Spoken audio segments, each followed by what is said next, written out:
Hello, live from London. This is BBC News. Ukraine launches a major drone attack about 300 kilometers inside Russia. But Russian forces have carried out a strike on a Ukrainian supermarket, killing at least 12 people, according to the Ukraine's interior minister. 4 men are being sentenced after protests in Leeds as the UK Prime Minister, Sir Keir Starmer, says police should remain on high alert after a week of violent unrest across England and Northern Ireland. Another teenager has been arrested in connection with an alleged plot to attack Taylor Swift concerts in Vienna.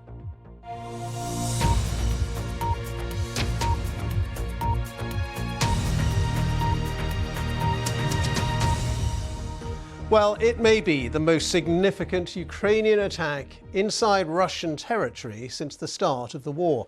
The surprise Ukrainian cross-border incursion into Russia in the Kursk region is now into its 4th day. And Ukrainian forces have also launched a drone attack on a Russian airbase just north of Kursk. Ukraine's President Volodymyr Zelensky says Russia needs to feel the consequences of its invasion. These pictures show that airbase being targeted. Ukrainian sources say several dozen Russian fighter jets and helicopters at the base were hit, as well as munitions warehouses storing hundreds of glide bombs. Well, BBC Verify has examined these pictures of a 15-vehicle Russian convoy that's been damaged, burnt and abandoned deep inside Russian territory. The video's been shared widely on social media, and the person who uploaded it is said to have been detained. Russia has responded with an attack on a supermarket in the eastern Ukraine in Donetsk region. That has left at least 12 people dead and another 35 people injured. President Zelensky has shared these pictures of what he said was the scene of the attack, and he says people are trapped in the rubble. Well, for more on the significance of Ukraine's cross-border incursion inside Russia, I've been talking to our correspondent in Kyiv, James Waterhouse. This has been the most significant Ukrainian counteroffensive since the start of this full-scale invasion. And I include the counteroffensives of 2022 when Ukraine was able to retake swathes of territory. Why? Well, until now, until the last 3 days, this had been a familiar war of attrition with well-established front lines, and it was a dynamic that Russia was able to dictate. And here we have this sizable counterpunch, not like the incursions of previous where we're talking about a few hundred soldiers. This is clearly something bigger. Now, it's hard to get the full picture, but clearly we're talking about hundreds of troops and armoured vehicles and accompanying airstrikes. We're told by the Russians, by Russian media, that an airbase in the Lipetsk region was struck, and what Ukraine is claiming is that this is a place where hundreds of glide bombs were stored, along with Russian fighter jets and bombers. Now, you would suspect that the damage will become more evident with a future satellite image, but at the very least, this is something which Ukraine has been wanting to do for so long. Strike targets inside Russia with the blessing of the West. And it's clear there is some kind of Western green light from the US and other allies that has approved this operation. There was an initial bit of surprise expressed earlier in the week, but I would be surprised if Ukraine was doing this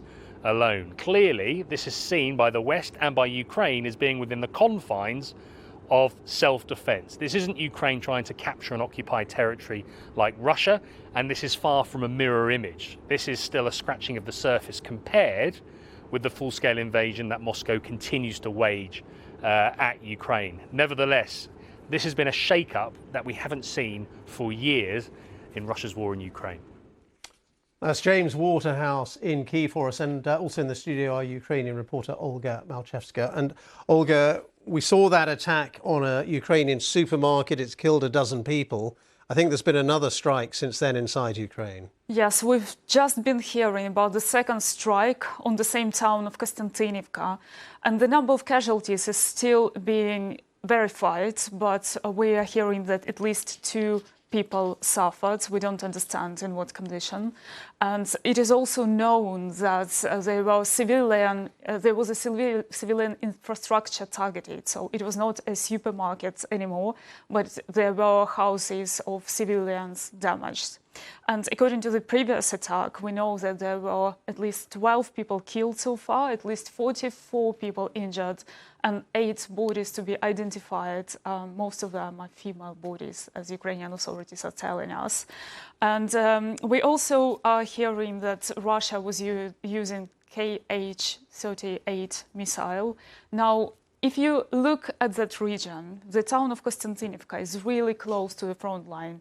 Let's say, if you remember the city of Bakhmut and the fighting for Bakhmut, it is roughly around 60 to 80 kilometers, depending on the route you take.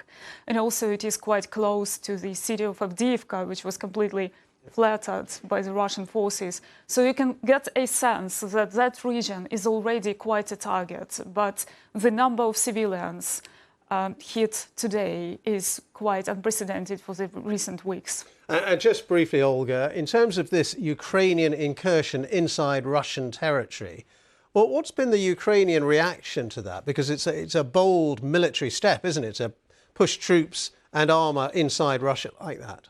Well, as our colleagues from Russia were saying earlier today, Russian media are commenting quite widely on that, while Ukrainian media, which is quite interesting, are keeping quite low profile. Ukrainian officials don't want to comment today. I spoke to several of them, and all of them said that there is no commentary now so far. We understand that it was a carefully prepared operation, and they want to keep low profiled, not to damage their future plans. Now, they don't want to speak about their future plans, but what I was hearing from the people in the army today is that the morale in the army obviously went up after the incursion started. And also among Ukrainian society, it is widely discussed, and people feel more optimistic that actually Ukraine can have a victory. But at the same time, we're seeing the reports from the British intelligence which say that Russia still is advancing in Ukraine quite heavily, especially in the Donetsk region. And on that matter, Ukrainian authorities are calling almost 20,000 people to evacuate from the regions bordering Russia as quickly as possible. Let's say they're speaking about the Sumy region, which was targeted yesterday, and they call those people to leave the region really quickly. And obviously the authorities are mobilized to help people with that. Olga, thank you very much indeed. And I've also been talking about this Ukrainian incursion inside Russia to Alex Lord, who's lead Europe and Eurasia analyst at the intelligence consultancy Sibylline. He told me earlier that this attack by Ukraine is much bigger than any previous one. It's an unprecedented operation by the Ukrainians. As we previously heard, the Ukrainians have launched relatively small cross-border incursions previously, but this is a large-scale operation. We don't know the scale of it yet, as of yet. Operational security is pretty tight, so information is limited. But it's pretty clear that the Ukrainians are engaging in this operation in a hope that it can challenge Russia's battlefield initiative and start to generate some, if not necessarily strategic, but operational gains for the Ukrainians. The Ukrainians at the moment are on the back foot in the Donbass. They are stretched thin in that part of Ukraine. And thus, by generating this new offensive, trying to seize the battlefield initiative, they are likely to trying to put pressure on the Russians to redeploy troops to draw down at least the intensity of its ongoing summer offensive in the Donbass and swing forces north towards containing this Kursk offensive and thus reduce pressure on those Ukrainian units which are under significant pressure in the Donbass. OK, so that's how you see the aim, is it? I mean, do you think the Ukrainians maybe are not intending to try to hold on to that territory, or could they even hold on to that territory?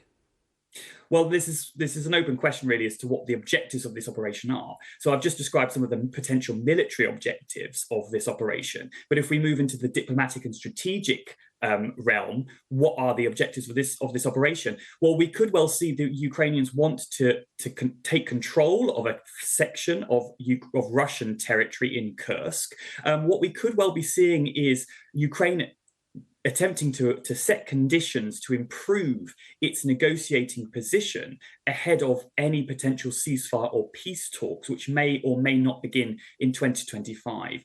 The Ukrainians, of course, are on the defensive, but they are seeking to illustrate, I think, by this operation, that they can launch large-scale counteroffensive operations which can upset Russian military planning. So if they are able to dig in, which some indications do suggest they are currently doing around the border region, if the Ukrainians are able to retain control of some territory, we could well see that being used as a bargaining chip, as it were, during future negotiations where exchanges of territory will inevitably be on the table. President Putin is going to be absolutely infuriated by this, isn't he? He's going to see this as a provocation. Well, absolutely. And he used just those words when he called the Security Council meeting early this week. He described it as a large-scale provocation. Obviously, the Ukrainians are fighting a defensive war, and that's ultimately the reason why the Ukrainians are attacking in this part of Russia. But it does mark a significant precedent. That's Alex Lord, who's lead Europe and Eurasia analyst at the intelligence consultancy Sibylline. Let's go to the Middle East now, because Israel has agreed to send a delegation to a new round of talks on a possible ceasefire deal with Hamas that would also see remaining hostages released. The United States, Egypt and Qatar have issued a joint call for talks to resume next week, either in Cairo or in Doha. But Hamas has so far not responded. Well, fears have been growing that the Gaza war will escalate into a wider conflict after the killing of the Hamas leader Ismail Haniyeh in Iran. Our Middle East correspondent Ilan Nell is in Jerusalem for us, and with a new leader of Hamas in place, she's been looking at how much of a difference that could make. Well, that's subject to a lot of speculation. Certainly Ismail Haniyeh, who was assassinated in Tehran last week when he was visiting there, was seen as somebody who was more moderate and pragmatic. He had been overseeing the Hamas negotiations, but it has been pointed out by Hamas officials that Khalil al-Hayya, the senior Hamas official who was really leading the negotiating team in these indirect talks with Israel through mediators, that he remains in place, he remains responsible for this file, and that previously Yahya Sinwar, now the hardline leader of Hamas overall, that he had apparently agreed to all of the former positions that Hamas had signed up to, including, of course, that temporary truce we saw leading to the release of dozens of Israeli hostages late last year. And it had seemed that anyway, Yahya Sinwar was really calling the shots. He is presumed to be in an underground bunker in Gaza, having been seen to have masterminded the 7th of October deadly attacks on Israel. That's Ilan Nell, our Middle East correspondent in Jerusalem. And I've also been talking to Dr. Lina Khatib, who's director of the SOAS Middle East Institute, about the latest diplomatic efforts. One thing is clear, neither Hamas nor Israel has been able to overwhelm the other militarily in this conflict. And this means that the only way out of this conflict is through diplomacy. This is something that the US, Qatar, and Egypt have been saying for a long time. And obviously, they have been stepping up efforts for, several months now. What has happened is that military escalation has in turn made diplomatic efforts more intense. And so, if anything, we can now see perhaps more diplomatic activity than ever, because there's a growing sense of urgency that the more things escalate militarily, the greater the risk of this becoming a regional conflict. And therefore, diplomacy is now more urgent than ever. And this is explaining this flurry of activity. So hopefully this will lead to something positive. But having said that, Israel and its Prime Minister Benjamin Netanyahu have promised to completely destroy Hamas. So any sort of ceasefire is going to interrupt that process, that process of destroying Hamas, if that's what they really are, one day able to do. Yes, and they have been saying this from the very beginning, the Israeli side.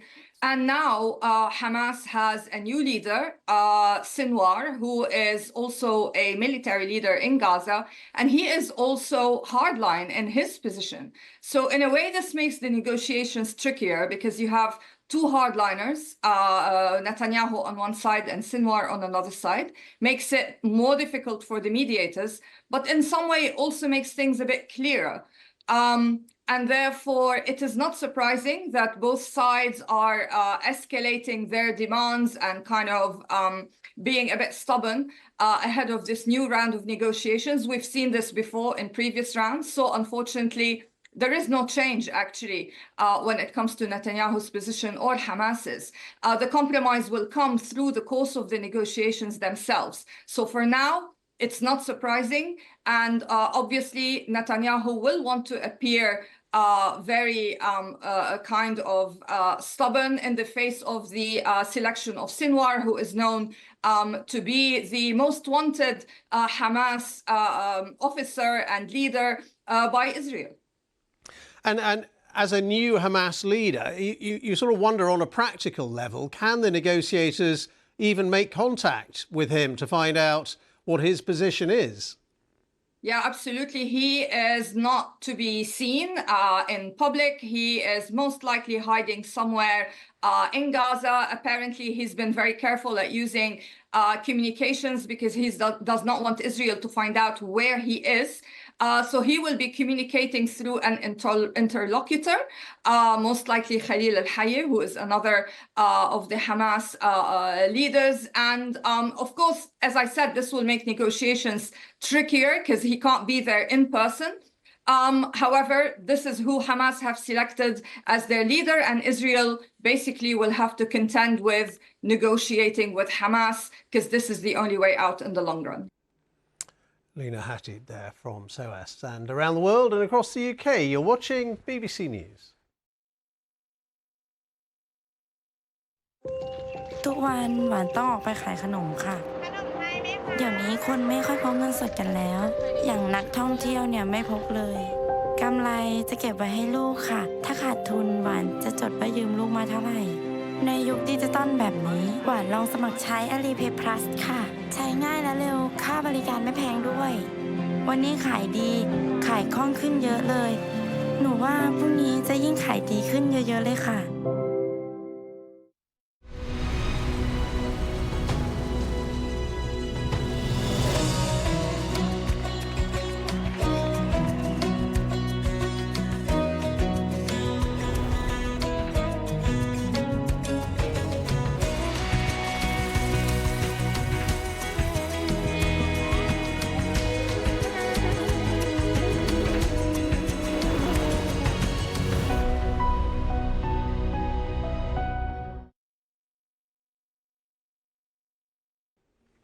Police in Northern Ireland say they dealt with several race-related hate crimes in Belfast on Thursday night. A car was set on fire and a group of masked men threw bricks at police officers. After a week of rioting across England and Northern Ireland, the Prime Minister, Sir Keir Starmer, has said there are plans to crack down on any potential unrest this coming weekend, and has also asked police chiefs to stay on high alert. It comes as a man was jailed for 20 months after he admitted stirring up racial hatred on social media by calling for an attack on a hotel in Leeds housing refugees and asylum seekers. Our correspondent Simon Jones reports.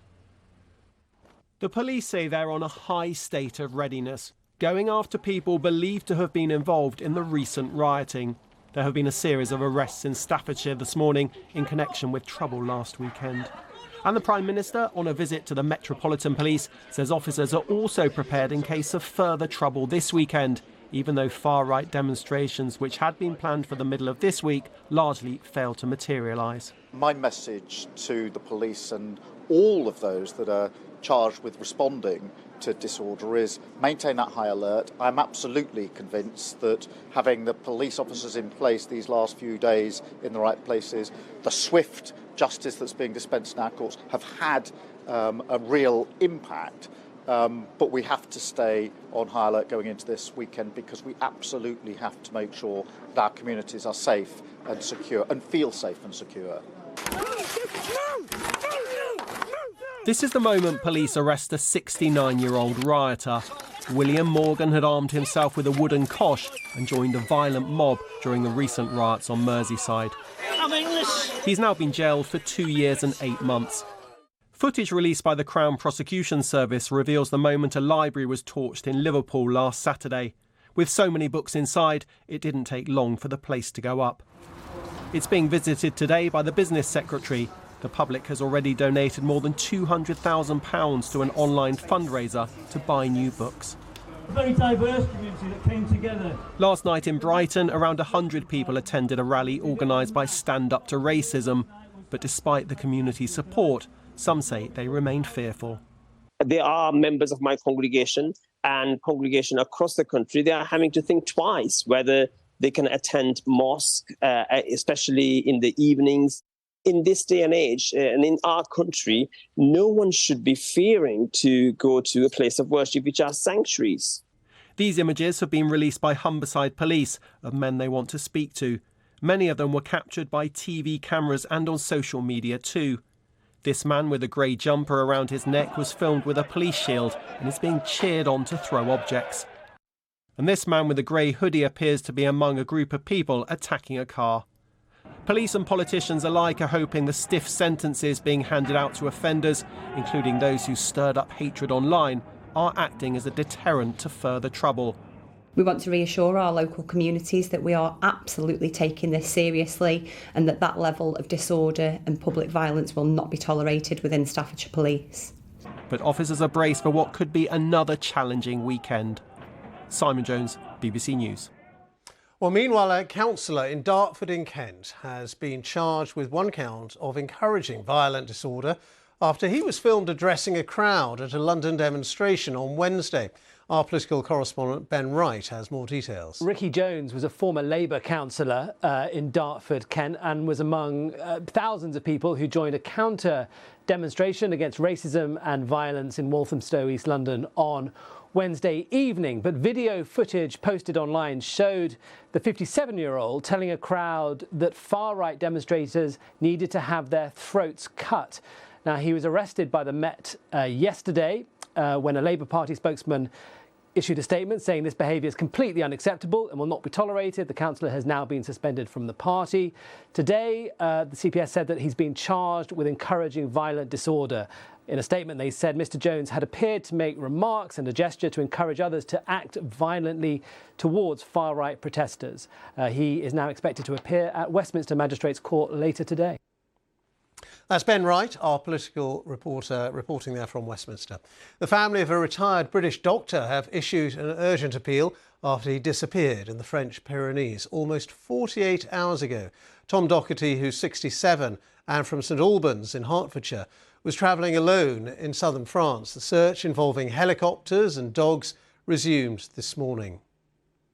In Austria, the Interior Minister says a third person has been arrested in connection with the planned attacks on the Taylor Swift concerts in Vienna. The authorities in Austria say an 18-year-old Iraqi was detained in the Austrian capital on Thursday night. They said that the teenager, who's believed to have pledged allegiance to the Islamic State group, was an acquaintance of the main suspect, a 19-year-old Austrian citizen. Taylor Swift's 3 performances in Vienna have all been cancelled.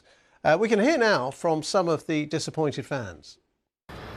We are a bit sad, but we are glad. I took your line, but we are glad to be alive. So yeah, positive. Yeah, I mean, we had the outfit. We came last night. We just found about it last night. We could either be mad, but we decided to be glad, and we decided to come here anyways with the outfit we planned because we put a lot of efforts in it, and we're just having fun with all the other fans. I feel disappointed, sad, because this is a moment, a very special moment for all of Swifties, and well, it's so sad that it's destroyed right now. We wait a year to this moment, and yeah, real disappointment for those Swifties. Well, our correspondent in Vienna has been giving us an update on the latest arrest that we've seen in Austria today. Well, we haven't had too many details about this man beyond the fact that he is 18 years old, said to be an acquaintance of the main suspect, the 19-year-old Austrian citizen who was arrested on Wednesday.